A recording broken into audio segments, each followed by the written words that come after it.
السلام علیکم ورحمۃ اللہ وبرکاتہ۔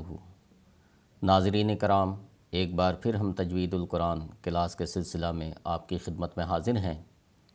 آج میں سورہ زمر کے 5ویں رکوع کی تلاوت کروں گا اور ہمیشہ کی طرح ہم تلاوت کے بعد آخر میں چند ایک آیات کے قواعد بھی سمجھیں گے۔ تو آئیے اب تلاوت شروع کرتے ہیں۔ اعوذ باللہ من الشیطان الرجیم، بسم اللہ الرحمن الرحیم۔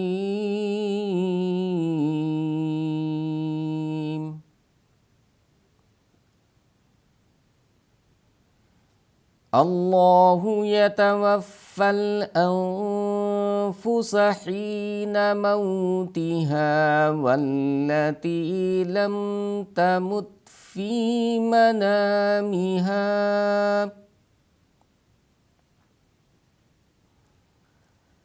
فَيُمْسِكُ الَّتِي قَضَى عَلَيْهَا الْمَوْتَ وَيُرْسِلُ الْأُخْرَى إِلَىٰ أَجَلٍ مُّسَمًّى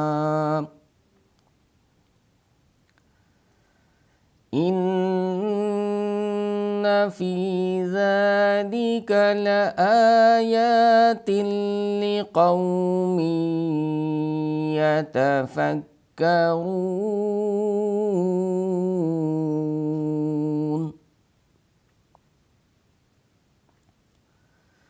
أَمِ اتَّخَذُوا مِن دُونِ اللَّهِ شُفَعَاءَ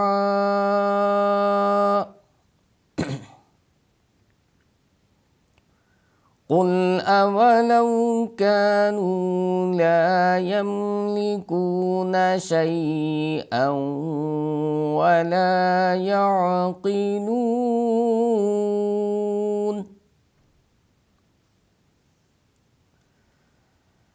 قُلْ لِلَّهِ الشَّفَاعَةُ جَمِيعًا لَهُ مُلْكُ السَّمَاوَاتِ وَالْأَرْضِ ثُمَّ إِلَيْهِ تُرْجَعُونَ۔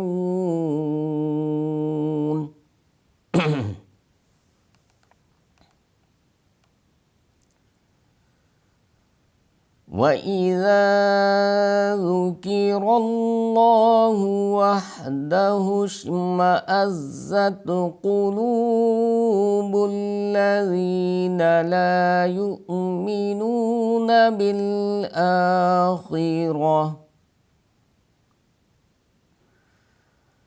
وَإِذَا ذُكِرَ الَّذِينَ مِن دُونِهِ إِذَا هُمْ يَسْتَبْشِرُونَ۔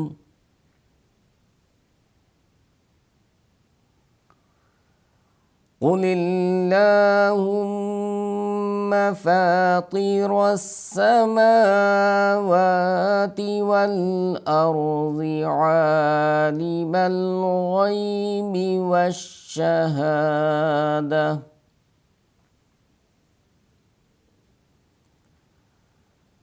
وَالشَّهَادَةِ أَنْتَ تَحْكُمُ بَيْنَ عِبَادِكَ فِيمَا كَانُوا فِيهِ يَخْتَلِفُونَ۔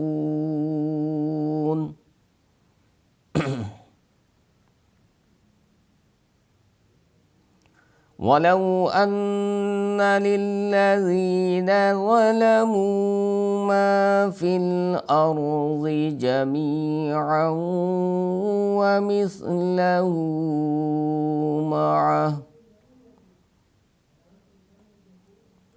وَمِثْلَهُ مَعَهُ لَافْتَدَوْا بِهِ مِنْ سُوءِ العذاب يوم القيامة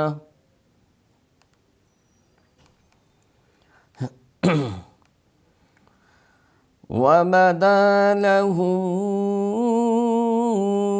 من الله ما لم يكونوا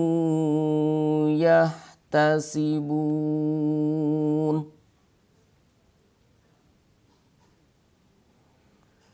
وبدا لهم سيئات ما كسبوا وحاك بهم ما كانوا به يستهزئون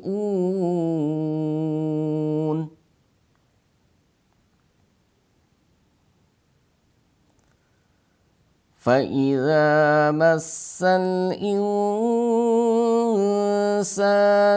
ضر دعانا ثم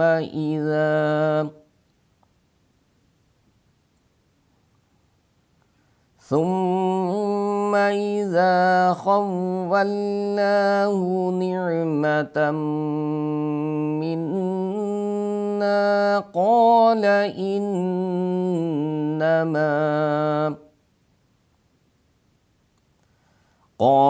إنما أوتيته على علم بل هي فتنة ولكن أكثرهم لا يعلمون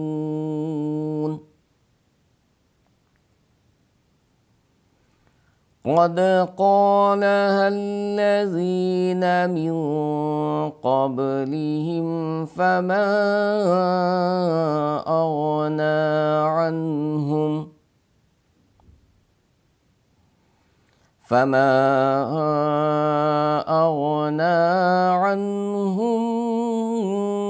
ما كانوا يكسبون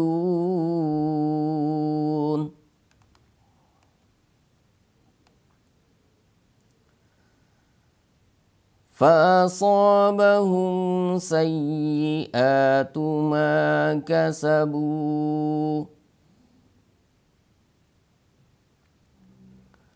والذين ظلموا من هؤلاء سيصيبهم سيئات ما كسبوا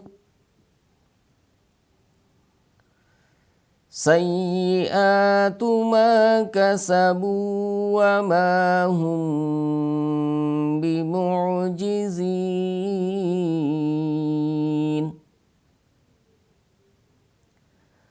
أولم يعلموا أن الله يبسط الرزق لمن يشاء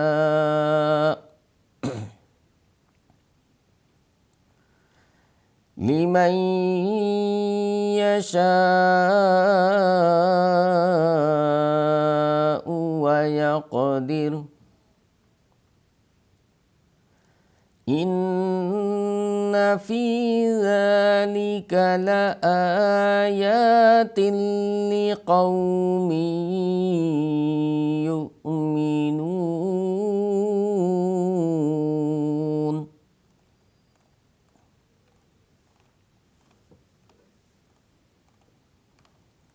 آئیے اب ہم کچھ قواعد پر بھی نظر ڈال لیتے ہیں۔ اللہ، سب سے پہلے اللہ کے لام سے پہلے زبر ہے تو اللہ کے لام کو ہم موٹا پڑھیں گے، پر ادا کریں گے۔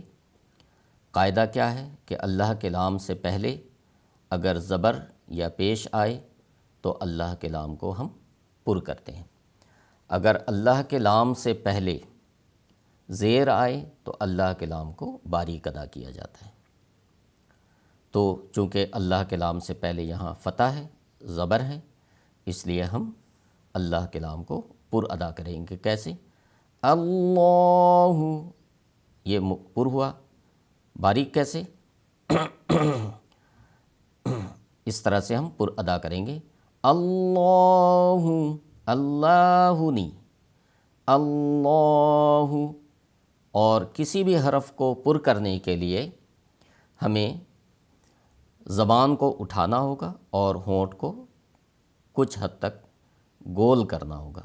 اگر ہم ہونٹ کو پھیلائیں گے، ہونٹ کو چوڑا کریں گے، پھیلائیں گے، تو وہ حرف کبھی بھی صحیح معنوں میں پر نہیں ہو سکتا۔ تو یہ بات بھی یاد رکھیں، پر کرنے کے لیے ہمیں ہونٹ کو گول کرنا پڑے گا اور زبان کو اٹھانا ہوگا۔ اللہ یتوفی الانفس، چونکہ نون ساکن ہے، نون ساکن یا تنوین کے بعد حروف حلقی کے علاوہ اگر کوئی حرف ہو، حروف حلقی کیا ہے؟ حمزہ ہا، عین ہا، غین خا۔ حروف حلقی کے علاوہ اگر کوئی حرف ہو، اب یہاں پر دیکھیں فا، حمزہ ہا، عین ہا، غین خا میں سے یہ نہیں ہے فا، اس کے علاوہ ہے، حروف حلقی کے علاوہ ہے، تو یہاں پر غنہ ہوگا۔ اور غنہ کیسا ہوگا؟ غنہ اخفا کے ساتھ ہوگا، اور اخفا کے معنی چھپانے کے ہوتے ہیں، یعنی کہ ہم نون کو پوری طرح ظاہر نہیں کرتے، نون کا پوری طرح اظہار نہیں ہوتا ہے، تو ہم یہاں پر غنہ کریں گے۔ غنہ کیا ہوتا ہے؟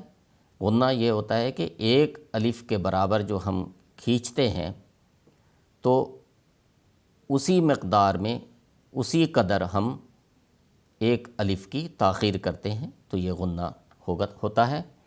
تو یہاں پر غنہ ہوگا، چونکہ نون ساکن کے بعد حروف حلقی نہیں ہے، اس کے علاوہ حرف ہے فا، تو ہم یہاں پر غنہ کریں گے، اور غنہ اخفا کے ساتھ ہوگا۔ سین کو ہم سخت ادا کرتے ہیں، ہا، اس ہا کو شارپ ادا کرتے ہیں، تھوڑا تیز ادا کرتے ہیں۔ موتیہا، تا ہمیشہ باریک ادا ہوگا۔ واللتی لم تمت فی منامیہا، تا کو ہم یہاں پر بھی باریک ادا کریں گے، لام بھی باریک ادا ہوگا، یہاں پر بھی لام باریک ادا ہوگا۔ فی منامیہا، فی کو ہم چونکہ حروف مد میں سیاہ ہے، اس لیے ہم اس کو ایک الف کے برابر ہم کھینچیں گے۔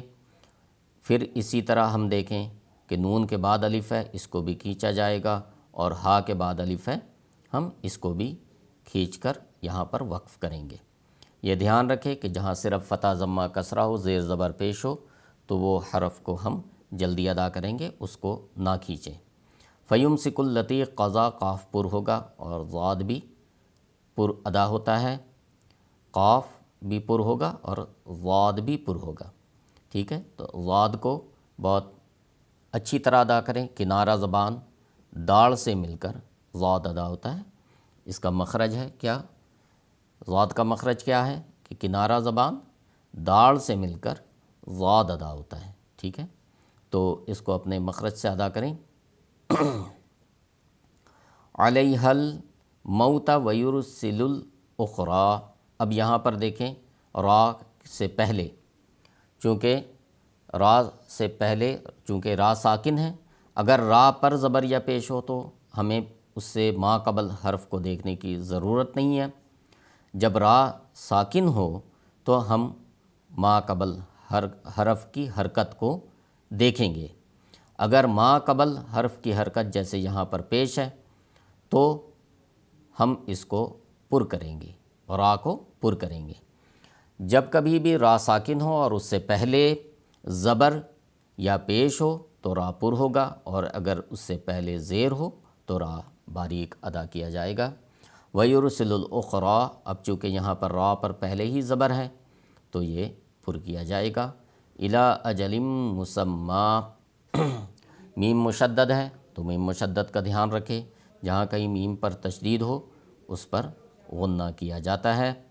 اب یہاں پر دیکھیں کہ یہ اکثر پڑھنے میں بہت سارے غلطی کرتے ہیں کہ اس کو کس طرح ادا کیا جائے گا، تو یہ بات یاد رکھیں، پہلے بھی میں نے اپنی کلاس میں آپ کے سامنے یہ قاعدہ بتایا تھا کہ جہاں کہیں وقف کیا جائے، جیسے یہاں پر تا ہے، ہم وقف کر رہے ہیں، جہاں کہیں ہم وقف کریں اور آخر پر 2 زبر آ جائے تو ایک الف کے برابر اس کو کھینچا جاتا ہے، ایک الف کے برابر ہم کھینچ کر وہاں ہم وقف کریں گے، رکیں گے، چاہے وہاں پر الف ہو یا نہ ہو۔ یہاں پر الف نہیں ہے لیکن ہم اس کو ایک الف کے برابر کھینچ کر رکیں گے۔ اور اس سے صرف استثناء ہے گول تے، اگر گول تے پر 2 زبر آ جائے اور وہاں پر ہم وقف کرتے ہیں تو گول تے ہمیشہ یاد رکھنے والی بات ہے کہ وہ ہاں میں بدل جاتا ہے۔ تو گول تے کے علاوہ کسی بھی حرف پر جہاں ہم وقف کرتے ہیں آخر پر 2 زبر آ جائے تو ایک الف کے برابر اسے کھینچا جاتا ہے۔ ان فی ذالک لآیات لقوم یتفکرون، نون مشدد ہے اس لیے ہم یہاں پر غنہ کریں گے اور یہاں غنہ اظہار کے ساتھ ہوگا۔ ان فی ذالک، ذال کو نرم ادا کریں، اس کاف کو باریک ادا کرتے ہیں، کھڑی زبر ہے، ایک الف کے برابر دونوں کھڑی زبر پر کھینچا جائے گا اور تا کو ہم لام میں ملائیں گے، لقومی یتفکرون، کاف بھی باریک ادا ہوگا، را کو ہم یہاں پر کریں گے چونکہ را پر پیش ہے، اور کھینچتے ہوئے ہم آخر پر نون کو ساکن کریں گے اور پھر ہم وقف کریں گے۔ ناظرین کرام، آج کے لیے بس اتنا ہی، انشاءاللہ اگلی کلاس میں پھر ہم ایک نئے رکوع کے ساتھ حاضر ہوں گے۔ السلام علیکم ورحمۃ اللہ وبرکاتہ۔